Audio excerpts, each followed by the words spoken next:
Welcome to Divorce Healthy. Thank you guys so much for coming back with us and for listening for more tips on how you can divorce healthy. Our guest today, Michelle Dempsey, and she has the podcast Moms Moving On. Her social media is about women moving forward in the best way possible and guilt-free. Michelle and I are both working with FAIR and helping to promote that, and she is a huge influence in Florida, and she's pushing forward with a lot of big new things. So Michelle, please tell me about yourself, just how and why you love this mission and what it is that your mission statement is.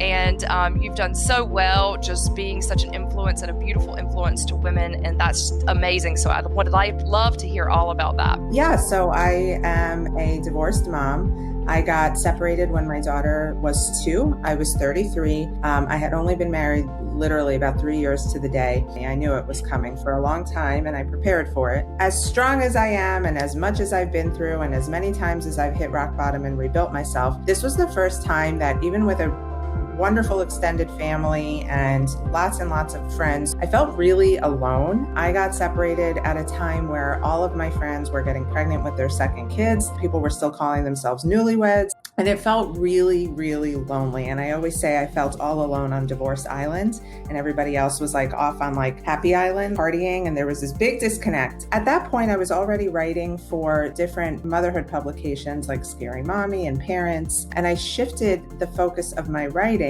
to what I was going through. You know, I was a journalism major, so writing was always my thing. And it felt really therapeutic for me to not only get my feelings out onto paper or the screen, but to have other women say, hey, thank you so much for saying that because no one else is. And I feel the same way. And I don't feel guilty for leaving my marriage because it wasn't good. Or I too cry when my kids are with their dad and I feel lonely. And I realized then that like nobody was doing this yet. I was kind of like the only person for these publications who was really like jumping in and saying the things that moms with young kids were either thinking or going through. Willing to be vulnerable.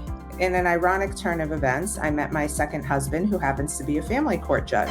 So he's divorcing people all day long and dealing with their marital issues and their co-parenting issues. And I started to learn so much from that in connecting with the people in his career space. Many people said to me, why aren't you a coach? During that process, I also got myself certified as a coach and now a certified divorce specialist through the National Association of Divorce Professionals. And I'm a coach, even though I didn't expect to be. I had to do a lot of work on myself in order to be in this space. Like, you know, women, one of the first things they'll ask me is, am I going to die alone? Will I ever get remarried? And I'm like, well, that's on you. And how you choose to move forward in the world. If you're going to carry all of your shit from your former marriage, pretending like you had no part in the demise of it, it's only going to carry into whatever you do next. I knew full well I was 50% of the problem in my marriage. Yes. It's not that he was this horrid human being. It's that we brought out the worst in each other. He's a wonderful guy. We were just not a good match. And people either bring out the worst in you or the best in you.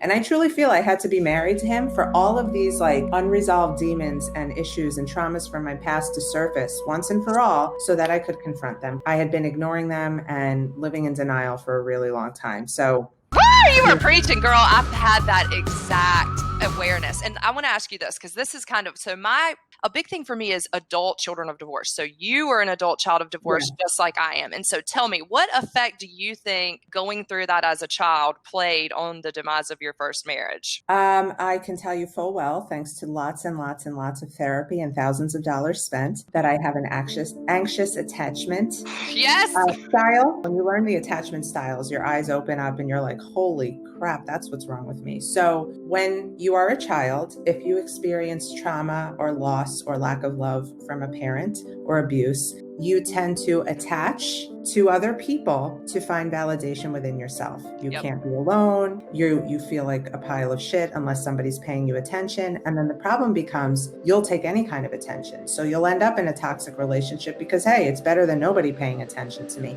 I experienced trauma within my parents' divorce. Apart from that, I experienced a lot of parental alienation, which is ultimately why I told my dad, toodaloo. If somebody want to walk out of your life, let them go. I am the co-parent I am because I learned what not to do through my parents' divorce. And so I carried good and bad into it. But the best thing, for me was really learning where these issues from my childhood brought me as an adult. And a lot of people don't want to confront that. It is very worth looking into. And so the book, The Cure for Divorce Culture, it goes through the entire attachment theory and all of that, because so many people, especially adult children of divorce, have no understanding as to why they're not very good at relationships and as to why they're not able to function in conflict as well. So Right. those are the two hallmark issues of children of divorce, which also leads directly into this attachment theory that you're talking about.